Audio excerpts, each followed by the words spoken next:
Амансыздарбы, урматтуу теле көрүүчүлөр, бүгүнкү биздин эфирибиз Баткенге арналмакчы. Таң эрте башталган жаңжалды башынан айтып беребиз. Баткенде орун алган окуя бул өлкө үчүн жана биз үчүн өтө маанилүү. Эфирде Нуржан Султанбекова. Баткендеги кыргыз-тажик чек арасындагы кырдаал боюнча сүйлөшүүлөр башталды. Бул тууралуу президенттин Баткендеги өкүлчүлүгүнүн басма сөз кызматы билдирет. Кыргыз тараптан жолугушууга УКМКнын төрагасы Камчыбек Ташиев, Баткен облусунун башчысы Абдикарим Алимбаев жана күч түзүмдөрүнүн жетекчилери катышып жатат. Биз бардык жерлерге команданы берип атабыз. Атышканды токтотуу боюнча команданы бердик. Ошондо дагы бир жолу ушул телевидениеден дагы азыр айтып коеюн. Биздин граждандарыбыз, жарандарыбыз тынчсызданбасын. Ушуга чейин кагылышуулар болду. Эми кагылышууну азыр тез аранын ичинде 1-2 саатта толук бойдон токтотобуз деген ойдо.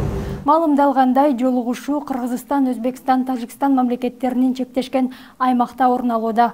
УКМКнын басма сөз кызматынан билдиришкендей, Тажикстан Кыргызстанга каршы гибриддик согуштун бардык ыкмаларын колдонууда. Тажик тарап алдын ала даярданган жана танктарды, минометторду, бронетехникаларды жана град ракета системасын активдүү колдонууда. Тажикстан шаар, айыл жана калктуу конуштарга чабуул жасап жатканда чек арачылардан сырткары куралдуу күчтөрүнүн бир катар аскерлерин колдонууда. Бүгүн 5 чек арада орун алган жагымсыз окуяны башынан тизмектеп айтып берсек. Бүгүн 16 сентябрда Кыргыз-Тажик чек арасында кайрадан ок атышуу башталган. Маалыматка ылайык, тажик тарап саат эртең мененки 6:00 чамасында Баткендеги Эки Таш, Чордобө, Кумбазар жана Орто Боз аймактарында аткылаган.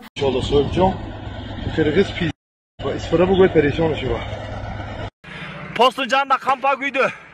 Мынакта танка күйүп атат, танка улам жарылып. Ана танка жарылды.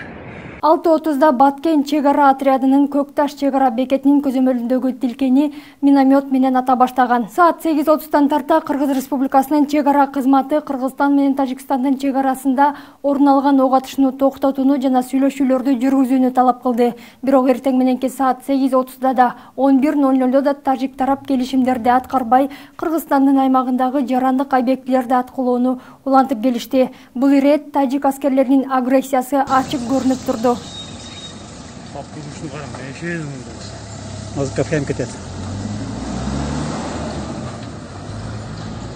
Өзгөчө кырдаалдар министрлигинин Баткен облусу боюнча башкармалыгы жергиликтүү жогорку кеңештин комиссиясы менен биргеликте бир нече убактылуу жайгаштыруу пункттарын ачып, калкты кооптуу аймактардан эвакуациялоо боюнча иш-чаралар уюштурулду.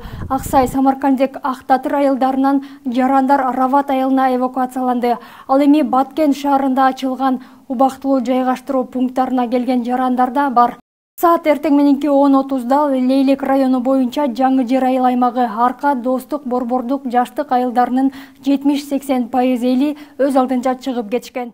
Президенттин Баткен облусундагы ыйгарым укуктуу өкүлү Абдикарим Алимбаев чек арадагы акыркы кырдаал боюнча учкай маалымат берди. Ал өз сөзүндө чек ара жетекчилери жолугуп сүйлөшүп, атышууну токтотууга буйрук берилсе да, тажик тараптан ок атуу токтобогонун айтып, бул агрессия деп белгиледи. Кыргыз-тажик чек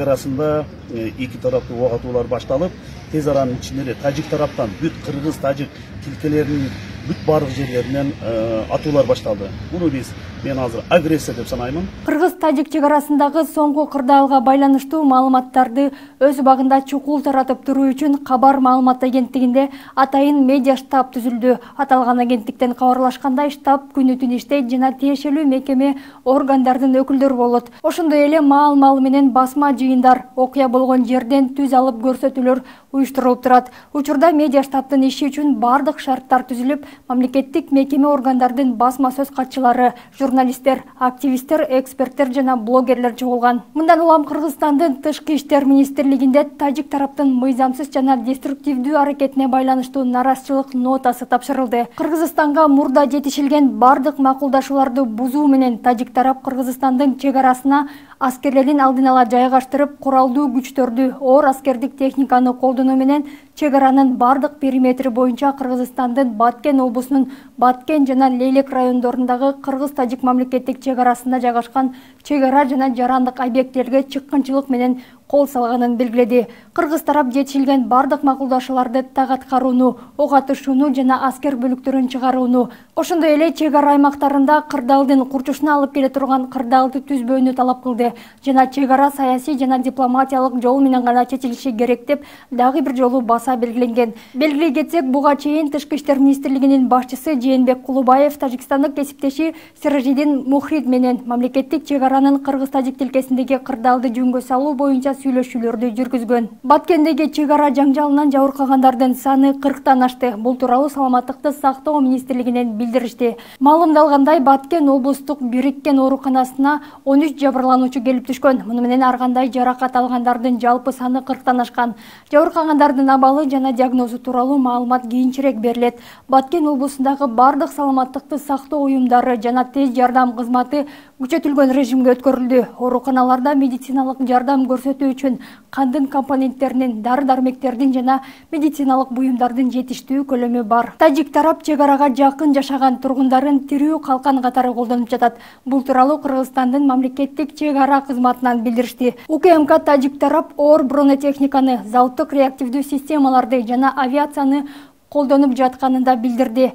Кагылышууга Тажикстан тараптан белгисиз формадагы кийимде жана кандайдыр бир куралдуу түзүмгө таандык экендигин тастыктаган белгилери жок адамдар катышууда деп айтылат атайын кызматтын билдирүүсүндө.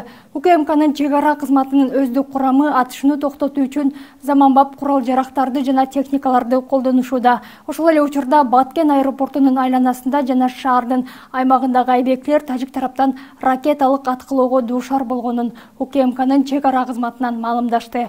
Мындан сырткары Баткен шаарындагы жарандык инфраструктуралык объекттер да талкаланууда. Баткен центр, военкомат, гоодуга түшүптүр. Ак үйдүн алдына жүздөгөн адам чогулуп, чыр чыккан аймакка кошумча аскер жөнөтүүнү, ал жактан жергиликтүү тургундарды коопсуз жайга көчүрүүнү, Раззаков шаарынан Бишкекке атайын учак каттамдарын уюштурууну талап кылышууда. Парламент Кыргыз-тажик чек арасындагы жаңжалга байланыштуу саат 13:00 кезексиз жабык жыйынга чогулду. Ак үйдүн алдына чогулган жарандардын алдына Жогорку кеңештин төрагасы Талант Мамытов баштаган бир канча депутаттар чыгышты. Алар чогулган элге учурда тийиштүү иштер аткарылып жатканын, ынтымакка келүүнү суранышты. Ал эми чогулгандар депутаттар эмне иштерди аткарып жатышканын, маселени бүгүн чечүүнү талап кылышты. Жамааттык коопсуздук кызматташтык уюмунун баш катчысы Станислав Зась бүгүн 16 сентябрда Кыргызстандын коопсуздук кеңешинин катчысы Марат Иманкулов, Тажикстандын коопсуздук кеңешинин башчысы Насрулло Махмудзода менен телефон аркылуу байланышты. Анда Кыргыз-тажик чек арасындагы кескин курчуган кырдаал тууралуу сөз болду. Сүйлөшүүнүн жүрүшүндө тараптар аймакта ок атышууну чукул токтотуп, маселелерди тынч жол менен чечүү үчүн сүйлөшүүсү жүргүзүүсү зарылдыгын айтышты. Баткен облусунун тургундарына гуманитардык жардам көрсөтүүнү каалаган мекеме уюмдардан жана жеке адамдардан түшкөн көптөгөн кайрылууларга байланыштуу Каба Улуу Кожомкул атындагы спорт ордосунун имаратында гуманитардык жардамды чогултуу, даярдоо жана жөнөтүү боюнча бирдиктүү борборлоштурган пункт ачылды. Гуманитардык жардам иретинде жөнөтүү үчүн сунушталган азык-түлүктөр: макарон, күрүч, чай, гречка, кумшекер, өсүмдүк майы, картошка, пияз, сабиз, туз, жеке гигиена буюмдары, балдар үчүн буюмдар. Чек ара кызматы кыргыз жоокерлери материалдык техникалык жактан толук камсыздалганын билдирди. Кыргыз тарапта тажик тараптын агрессиясына жараша жооп бергенге аскердикте, курал жарак, техникалыкта күчтөрү жетиштүү. Ошондой эле массалык маалымат каражаттарынан, журналист, блогерлерден такталбаган маалыматтарды таркатпоону суранабыз. Урматтуу кыргызстандыктар, биз үчүн Баткендеги тынчтык, жаш балдардын бейгапар ойноп, элдин тынч уктаганы, тынчтыкта өмүр сүрүшү абдан маанилүү. Баткен, сен жалгыз эмессиң. Ар дайым жүрөгүбүздөсүң. Урматтуу телекөрүүчү, кийинки эфирден көрүшкөнчө аман туруңуздар. Өлкөбүздө ар дайым тынчтык орноп, Кыргызстан бактылуулукта өмүр сүрсүн.